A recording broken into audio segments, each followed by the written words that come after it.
So hello students, कैसे हो आप सब? आई होप सब अच्छे होंगे। मैं बता दूँ मैं भी बहुत अच्छा हूँ। तो अब आपका नेक्स्ट एग्जाम अकाउंटेंसी का है, जो कि 26 मार्च को रहने वाला है। तो 26 मार्च को आपका अकाउंटेंसी का एग्जाम है। तो आप कैसे अकाउंटेंसी के जो एग्जाम है उसकी अच्छी प्रिपरेशन कर सकते हैं। ये जो गैप डेज मिले हुए हैं आपको 3-4 दिन, तो इसके अंदर कैसे आप है ना अच्छे से प्रिपरेशन कर सकते हैं, उसके रिगार्डिंग मैं एक प्लानर लेकर आया हूँ। इंपॉर्टेंट रहता है कि एग्जाम से पहले जो भी आपको गैप डेज मिलते हैं 3-4 दिन या 4-5 दिन, तो उसको आप कैसे इफेक्टिवली एंड इफिशियंटली यूज कर सकते हो, वो बहुत इंपॉर्टेंट रहता है। क्योंकि इसी का जो डायरेक्ट रोल रहता है कि आपके एग्जाम परफॉर्मेंस में, यदि आपने 3-4 दिन जो भी आपको गैप डेज मिलता है वो आपने इफेक्टिवली और इफिशियंटली यूज कर लिए, तो आपका एग्जाम के अंदर परफॉर्मेंस ऑटोमेटिकली बहुत अच्छा हो जाता है। तो आप कैसे इफेक्टिवली आपकी प्रिपरेशन स्ट्रॉन्ग कर सकते हो, उसके रिगार्डिंग एक प्लानर लेकर आए हो। तो आप इस प्लानर को स्ट्रिक्टली फॉलो कर सकते हैं। आपकी प्रिपरेशन बहुत अच्छी हो जाएगी और आपको बहुत अच्छा कॉन्फिडेंस भी आ जाएगा आपके एग्जाम के रिगार्डिंग। और यदि किसी ने ऑलरेडी प्लानर बना रखा है तो वो ये कर सकता है, ये वीडियो स्किप भी कर सकता है या इस वीडियो को कंटिन्यू देख भी सकता है, जिससे कि आपको यदि कुछ अच्छा लगे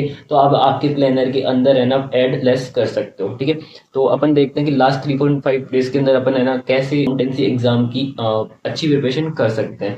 तो 22 मार्च को आपको इवनिंग से स्टार्ट करनी है अकाउंटेंसी की प्रिपरेशन। ठीक है, तो सबसे पहले तो क्या करना है ना, आपको फॉर्मूला शीट बनानी है। ठीक है, फॉर्मूला शीट बनानी है, उसको लर्न करना है। ठीक है, जितने भी आपके है ना तीनों बुक के अंदर अकाउंटेंसी पार्टनरशिप वाली, फाइनेंशियल स्टेटमेंट वाली में और कंपनी अकाउंट्स वाली जो बुक्स हैं, उसमें जो भी फॉर्मूले हैं उनको एक जगह पर लिख लेना और सारे याद कर लेना, जिससे कि क्या आपके पास में एक सिंगल शीट पर या मतलब 2-3 पेज के अंदर ही आपके पास में जितने भी अकाउंटेंसी फॉर्मूले हैं वो सारे एक जगह जाएंगे। उसके बाद में रिवाइज थ्योरी पार्ट आप रिवाइज कर सकते हो। ठीक है, थ्योरी पार्ट आपको रिवाइज करना है, जैसे कि पार्टनरशिप के अंदर भी थोड़ा पार्ट दे रखा है कि पार्टनरशिप डीड है ना साइलेंट रहती है, तो कौन से रूल्स एप्लीकेबल होते हैं। ठीक है, और साथ में डिबेंचर की थ्योरी और है ना शेयर चैप्टर की थ्योरी, जो कि बहुत इंपॉर्टेंट है, ये भी आपको है ना देखनी है। ठीक है, और ये आपने ये वीडियोस नहीं देखी है तो मेरे यूट्यूब चैनल पे आपको शेयर्स की और डिबेंचर दोनों चैप्टर्स की है ना डिटेल के अंदर थ्योरी का रिवीजन मिल जाएगा, तो आप वो देख सकते हो।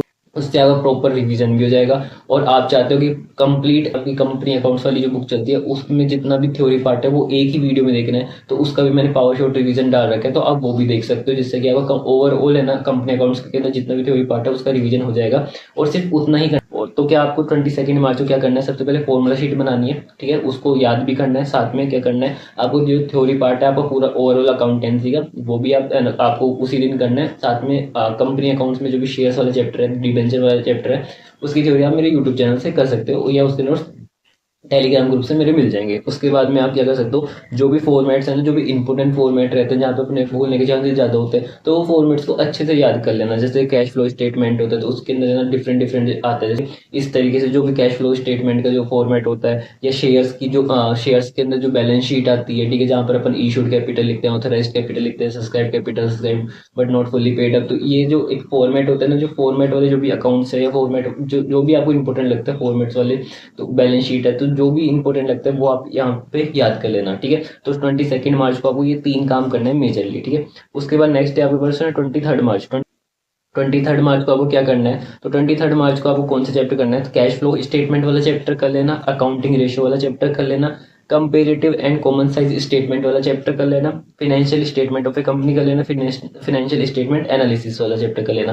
और ये चैप्टर कैसे करना है, सबसे पहले जो भी आपके जो कंसेप्ट है ना चैप्टर वाइज, जो भी चैप्टर वाइज जैसे जैसे चैप्टर पढ़ते जाओगे वैसे वैसे उनके जो भी कंसेप्ट है वो आपको रिवाइज करना है। उसके बाद में जो भी आपने ड्यूरिंग द प्रिपरेशन आपने जो भी क्वेश्चंस इंपॉर्टेंट मार्क कर रखे होंगे उनको सोल्व कर लेना। ठीक है, इस तरीके से आपको ये 5 चैप्टर करने हैं 23 मार्च को। नेक्स्ट डे आपको 24 मार्च है, 24 मार्च को आपको क्या करना है, पार्टनरशिप वाले जो पार्ट है उसके अंदर आपको फंडामेंटल करना है, changing in PSR profit sharing ratio वाला चैप्टर करना है, एडमिशन ऑफ ए पार्टनर वाला चैप्टर करना है, रिटायरमेंट ऑफ पार्टनर और डेट ऑफ पार्टनर वाला चैप्टर करना है। ये आपको 4 चैप्टर करना है। तो इसमें अपने को कैसे करना है, वही सेम मेथड कि सबसे पहले तो आपको है ना सेल्फ नोट्स रिवाइज करना है, उसके बाद में जो भी आपके इंपॉर्टेंट क्वेश्चन जो आपने मार्क कर रखे वो आपको सोल्व करना है। ठीक है, उसके बाद आता है 25 मार्च। 25 मार्च को आपको क्या करना है, तो dissolution of A partnership firm ये वाला चैप्टर कर लेना। ठीक है, अकाउंटिंग ऑफ शेयर वाला चैप्टर कर लेना और अकाउंटिंग ऑफ डिबेंचर वाला चैप्टर कर लेना। ठीक है, ये 3 चैप्टर करने हैं। तो 3 चैप्टर करने हैं, कैसे करना है, सबसे पहले खुद के नोट्स रिवाइज करने हैं। ठीक है, जिसके अंदर जो भी कंसेप्ट होंगे वो रिवाइज कर लेना। उसके बाद जो भी आपने क्वेश्चन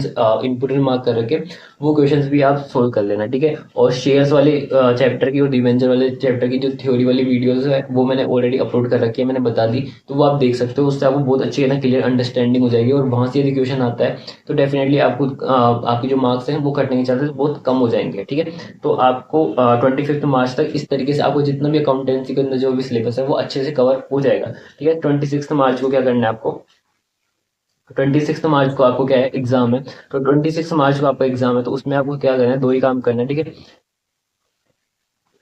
ठीक है, तो दो ही काम करना है, रिवाइज सेल्फ नोट्स, आपके जो भी सेल्फ नोट्स है उसको रिवाइज करना है। ठीक है, रिवीजन करना है अच्छे से, और उस दिन है ना एग्जाम डे पे आपको कोई भी क्वेश्चन सोल्व नहीं करना है। ठीक है, इस दिन आपको कोई भी क्वेश्चन सोल्व करने की जरूरत नहीं है, सिर्फ आपने जो भी सेल्फ नोट्स वगैरह बना रखे हैं उसको अच्छे से रिवाइज कर लेना है। ठीक है, और सबसे इंपॉर्टेंट चीज कि आप जिस दिन आपका एग्जाम है, इट मीन्स 26 मार्च का आपका अकाउंटेंसी का एग्जाम है, तो उस दिन मेरे यूट्यूब चैनल पर एक शॉर्ट वीडियो आएगी, 1 मिनट आप निकाल ही सकते हो मेरी यूट्यूब वीडियो के लिए, तो 1 मिनट की शॉर्ट वीडियो आएगी, तो वो जरूर से देख कर जाना, उसमें आपको बहुत इंपॉर्टेंट टिप्स है जो कि आपके एग्जाम के अंदर डायरेक्टली आपको हेल्प करेगी। तो वो अर्ली मॉर्निंग वो वीडियो आएगी 1 मिनट की, तो वो बहुत इंपॉर्टेंट रहने वाली है, उसको मिस मत करना, उसको अच्छे से देख कर जाना।